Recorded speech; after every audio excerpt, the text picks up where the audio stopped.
आज ही सुबह पाकिस्तान वक्त गालिबन सुबह के 5 बजे होंगे। आज 9 जनवरी बरोज़ मंगल, पाकिस्तान वक्त गालिबन सुबह के 5 बजे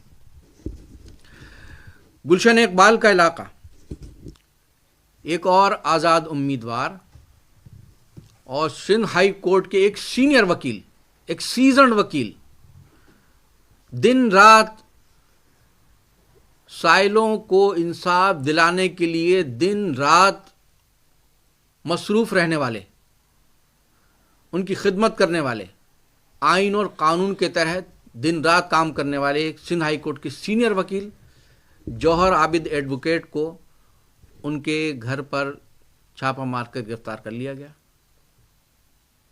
और जौहर आबिद एडवोकेट भाई भी ये कराची की कौमी असम्बली की एक नशिस्त है NA 248 अजीज़ाबाद और NA 249 नाज़िमाबाद, इन 2 हलकों से उन्होंने कागजात नामजदगी जमा कराए। ये आज़ाद उम्मीदवार हैं, इन्हें भी गिरफ्तार कर लिया गया घर से और इनका भी कुछ पता नहीं, ये भी लापता हैं। इन्हें किस तरह से किया गया गिरफ्तार, मैं इंजीनियर साथी से दरख्वास्त करूंगा कि वो वीडियो भी आपको दिखाएं।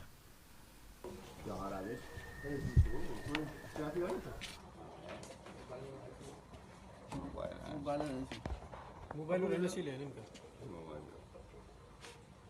क्यों मोबाइल एनएससी ले ना, अरे कौन उठाएगा आपको, अल्लाह ताला से क्या मोबाइल एनएससी लिया, मेरा मोबाइल मेरा एनएससी लिया।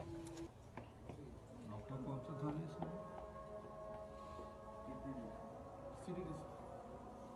सीटीडी।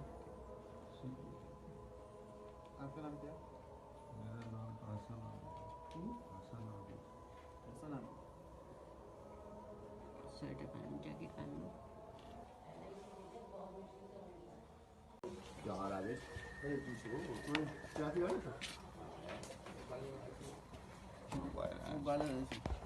मोबाइल एनएससी ले इनका,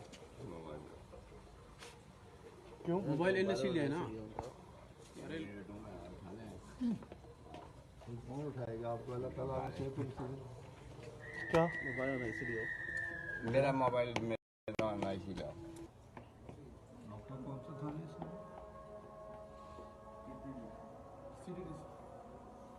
सीटीडी। आपका नाम क्या? मेरा नाम हसन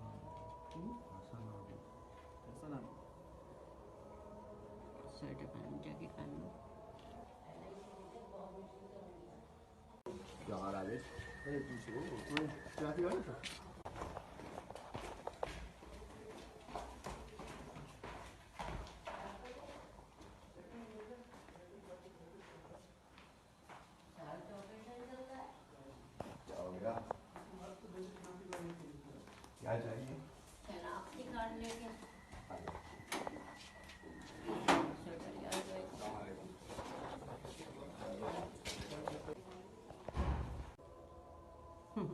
आप नाम सबके क्यों पूछ रहे हैं, मर्दों के?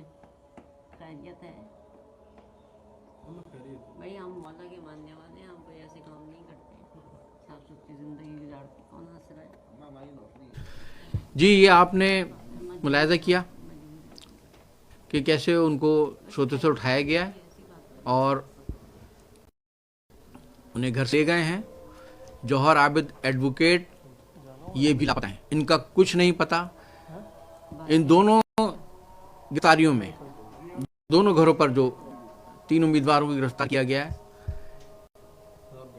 किसी जगह भी ना वारंट दिखाया गया, ना कोई इल्ज़ाम बताया गया है, ना कोई वजह बताई गई कि क्यों किस मुकदमे में किस इल्ज़ाम के तहत इन्हें गिरफ्तार किया गया है। गिरफ्तारी है और गायब है, इनका कुछ पता नहीं है।